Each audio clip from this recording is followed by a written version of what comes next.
गांव के किनारे एक पुराना मंदिर था। वह बहुत समय से खाली पड़ा था। कोई वहां नहीं जाता था। लोग उससे डरते थे। वे कहते थे कि वहां भूत हैं। रात को वहां अजीब आवाजें आती थीं। कुछ लोगों ने परछाइयां देखी थीं। वे कहते थे कि वे नाचती हुई दिखाई देती थीं। सराउंडिंग वॉइसेस, कोई वहां मत जाओ, वहां भूत हैं, हमने परछाइयां देखी हैं। गांव वाले मंदिर के पास भी नहीं जाते थे। वे डरते थे कि कहीं कोई भूत उन्हें पकड़ न ले। कई लोग वहां गए थे, पर वे कभी वापस नहीं आए। इससे लोगों का डर और बढ़ गया था। वे अपने बच्चों को भी वहां जाने से मना करते थे। सराउंडिंग वॉइसेस, हमारे लोग वहां गए थे, पर वे कभी लौटे नहीं। बच्चों को वहां मत जाने दो। मंदिर की दीवारें टूटी हुई थीं। छत से पानी टपकता था। चारों ओर झाड़ियां उग आई थीं। रात को वहां अंधेरा छा जाता था। चांदनी रात में भी वहां डरावना लगता था। कोई पक्षी भी वहां नहीं आता था। लोग कहते थे कि मंदिर में कोई सांप है। कोई कहता था कि वहां खजाना छिपा है। कुछ लोग कहते थे कि वहां किसी राजा की आत्मा भटकती है, पर कोई सच नहीं जानता था। सब अपने अपने मन से कहानियां बनाते थे, पर कोई भी वहां जाकर सच्चाई जानने की हिम्मत नहीं करता था। सराउंडिंग वॉइसेस, वहां सांप है, खजाना छिपा है, राजा की आत्मा भटकती है। राजू गांव का एक साहसी युवक था। वह अपने साहस और दृढ़ निश्चय के लिए पूरे गांव में जाना जाता था। वह हमेशा से ही रहस्यों को सुलझाना चाहता था। उसकी जिज्ञासा उसे कभी चैन से बैठने नहीं देती थी। उसने मंदिर के बारे में बहुत कुछ सुना था। गांव के बुजुर्गों से उसने कई कहानियां सुनी थीं। वह इस रहस्य को जानना चाहता था। उसे यकीन था कि मंदिर में कुछ ऐसा है जो सबकी नजरों से छुपा हुआ है। उसने एक दिन फैसला किया कि वह मंदिर जाएगा। यह निर्णय उसके जीवन का सबसे बड़ा निर्णय था। वह सच्चाई जानकर ही रहेगा। उसके मन में कोई संदेह नहीं था। राजू, मैं इस रहस्य को जानना चाहता हूँ। ये मेरे लिए बहुत महत्वपूर्ण है। मैं मंदिर जाऊंगा और सच्चाई जानकर ही रहूंगा। ये मेरा वादा है। राजू ने अपनी तैयारी शुरू कर दी। उसने हर छोटी बड़ी चीज का ध्यान रखा। उसने एक मजबूत टॉर्च ली। ये टॉर्च उसकी सबसे बड़ी सहायक होगी। एक कैमरा भी साथ रखा। वह हर महत्वपूर्ण चीज को दस्तावेज करना चाहता था। उसने सोचा कि वह सबूत के लिए फोटो खींचेगा। ये सबूत उसके लिए बहुत महत्वपूर्ण होंगे। एक लोहे की छड़ी भी ले ली। ये छड़ी उसकी सुरक्षा के लिए थी। वह सोचता था कि अगर कोई जानवर आया तो वह उससे बचाव कर सकेगा। ये छड़ी उसकी रक्षा करेगी। राजू, मुझे एक मजबूत टॉर्च, कैमरा और लोहे की छड़ी लेनी होगी। ये सब मेरी सुरक्षा और सफलता के लिए आवश्यक है। अगर कोई जानवर आया तो मैं उससे बचाव कर सकूंगा। मैं हर स्थिति के लिए तैयार हूँ। राजू के माता पिता उसे रोक रहे थे। वे उसकी सुरक्षा को लेकर चिंतित थे। वे डर रहे थे कि कहीं उसे कुछ हो न जाए, पर राजू नहीं माना। उसने अपने माता पिता को समझाया। उसने कहा कि वह सावधानी से काम करेगा। वह हर कदम सोच समझकर उठाएगा। उसने उन्हें भरोसा दिलाया कि वह जल्द लौट आएगा। वह सुरक्षित वापस आएगा। राजू के दोस्त भी उसे मना कर रहे थे। वे भी उसकी सुरक्षा को लेकर चिंतित थे, पर वह अपने फैसले पर अडिग था। उसने अपने दोस्तों को भी समझाया। राजू, माँ, पिताजी, मैं सावधानी से काम करूंगा। मैं जल्द लौट आऊंगा। आप चिंता मत करें। दोस्तों, मेरी चिंता मत करो। मैं संभाल लूंगा। मैं हर स्थिति का सामना करूंगा। रात होने का इंतजार करने लगा राजू। रात का समय उसके लिए सबसे उपयुक्त था। उसका दिल जोर जोर से धड़क रहा था, पर वह डरा नहीं। उसने अपने डर पर काबू पाया। उसने सोचा कि वह गांव के लिए कुछ अच्छा करेगा। यह उसका कर्तव्य था। वह लोगों के डर को दूर करेगा। वह गांव वालों को सुरक्षित महसूस कराएगा। राजू ने अपने आप को तैयार किया। उसने अपने मन को मजबूत किया। वह जानता था कि यह एक खतरनाक काम है, पर उसने अपने डर को पीछे छोड़ दिया। पर उसे विश्वास था कि वह सफल होगा। उसकी मेहनत रंग लाएगी। राजू, ये गांव के लिए अच्छा होगा। ये सबके लिए लाभकारी होगा। मैं लोगों के डर को दूर करूंगा। मैं सबको सुरक्षित महसूस कराऊंगा। मुझे विश्वास है कि मैं सफल होऊंगा। मेरी मेहनत और साहस मुझे सफलता दिलाएंगे। रात के 11 बज गए थे।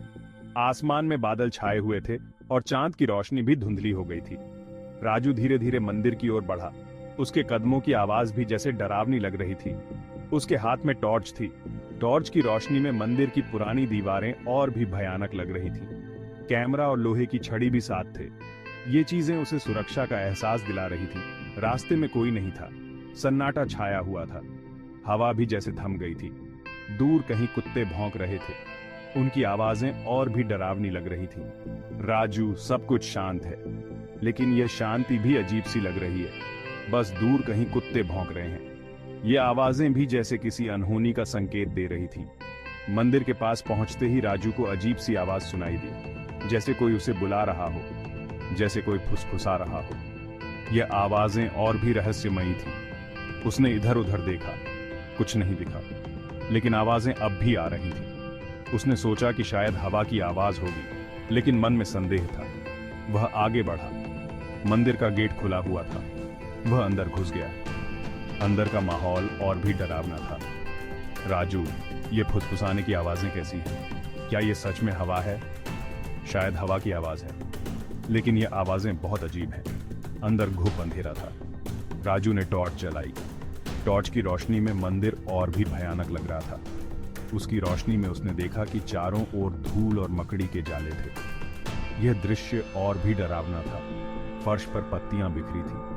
ये पत्तियां भी जैसे किसी कहानी को बयां कर रही थीं। कहीं कहीं चूहे दौड़ रहे थे। ये सब मिलकर माहौल को और भी डरावना बना रहे थे। राजू को लगा जैसे कोई उसे देख रहा है। ये एहसास उसे और भी बेचैन कर रहा था। उसने मुड़कर देखा, कुछ नहीं था, लेकिन ये एहसास अब भी था। राजू, यहाँ तो घुप अंधेरा है। ये अंधेरा और भी डरावना है। चारों ओर धूल और जाले हैं। ये सब मिलकर माहौल को और भी भयानक बना रहे हैं। कोई मुझे देख रहा है क्या? ये सवाल उसे और भी बेचैन कर रहा था। राजू आगे बढ़ा। उसके कदम अब और भी धीमे हो गए थे। उसके कदमों की आवाज गूंज रही थी। ये गूंज भी डरावनी लग रही थी। अचानक उसे लगा कि किसी ने उसका नाम पुकारा। वह चौंक गया। यह आवाज बहुत स्पष्ट थी। उसने आवाज की दिशा में देखा। वहां कुछ नहीं था। यह और भी रहस्यमयी था। उसने सोचा कि शायद उसका मन भ्रम कर रहा है, लेकिन यह भ्रम बहुत वास्तविक लग रहा था। वह फिर से आगे बढ़ने लगा। उसके कदम अब और भी धीमे हो गए थे। उसका दिल तेजी से धड़क रहा था। ये धड़कनें उसकी बेचैनी को और भी बढ़ा रही थी। राजू, किसने मेरा नाम पुकारा? ये सवाल उसे और भी बेचैन कर रहा था। शायद मेरा मन भ्रम कर रहा है। मुझे आगे बढ़ना होगा। ये सोचकर उसने हिम्मत जुटाई और आगे बढ़ा। मंदिर की दीवारों पर अजीब चित्र बने थे। वे बहुत पुराने लग रहे थे। कुछ चित्र धुंधले हो गए थे। राजू चित्रों को ध्यान से देखता है। यहाँ राजा रानी दिखाई दे रहे हैं, और ये तो युद्ध के दृश्य हैं। राजू ने उन्हें ध्यान से देखा। उनमें राजा रानी दिखाई दे रहे थे। राजू एक कोने में जाता है जहां कुछ मूर्तियां पड़ी हैं। ये मूर्तियां, ये तो धूल से ढकी हुई हैं। धूल हटाता है। ये देवी देवताओं की मूर्तियां हैं। एक कोने में कुछ मूर्तियां पड़ी थीं। वे धूल से ढकी हुई थीं। राजू अचानक पीछे मुड़कर देखता है। मुझे लगा कोई मेरे पीछे है। डर जाता है। दिल की धड़कन तेज हो जाती है। अचानक राजू को लगा कि कोई उसके पीछे खड़ा है। उसने जल्दी से पीछे मुड़कर देखा। राजू गहरी सांस लेता है। शांत रहो राजू, डरो मत। आगे बढ़ता है। उसने गहरी सांस ली और खुद को शांत किया। उसने सोचा कि वह डरेगा नहीं। राजू एक लंबे गलियारे में पहुंचता है। इतने सारे कमरे और सबके दरवाजे बंद। एक एक करके दरवाजे खोलने की कोशिश करता है। राजू एक लंबे गलियारे में पहुंचा। वहां कई कमरे थे। राजू खुले कमरों में देखता है। यहां तो कुछ नहीं है, बस पुरानी चीजें और धूल। खुले कमरों में उसने देखा कि वहां कुछ खास नहीं था, बस पुरानी चीजें और धूल थी। राजू गलियारे के अंत में पहुंचा। वहां एक बड़ा दरवाजा था। वह आधा खुला था। राजू ने उसे धक्का दिया। दरवाजा खुल गया। दरवाजे के खुलते ही एक ठंडी हवा का झोंका आया, जिससे राजू के रोंगटे खड़े हो गए। उसने एक गहरी सांस ली और अंदर कदम रखा। राजू अंदर जाता है। यह तो मंदिर का मुख्य कक्ष है। वह अंदर गया। यह मंदिर का मुख्य कक्ष था। यह बाकी कमरों से बड़ा था। कमरे की भव्यता ने उसे चकित कर दिया। चारों ओर की सजावट और वास्तुकला अद्भुत थी। राजू कमरे के बीचों बीच रखे सिंहासन को देखता है। यह सिंहासन सोने का बना हुआ लगता है, पर इतनी धूल क्यों? सिंहासन के पास रखी टूटी हुई मूर्ति को देखता है, और ये मूर्ति यह किसी राजा की लग रही है। कमरे के बीच में एक बड़ा सिंहासन था। वह सोने का बना लग रहा था, पर उस पर धूल जमी थी।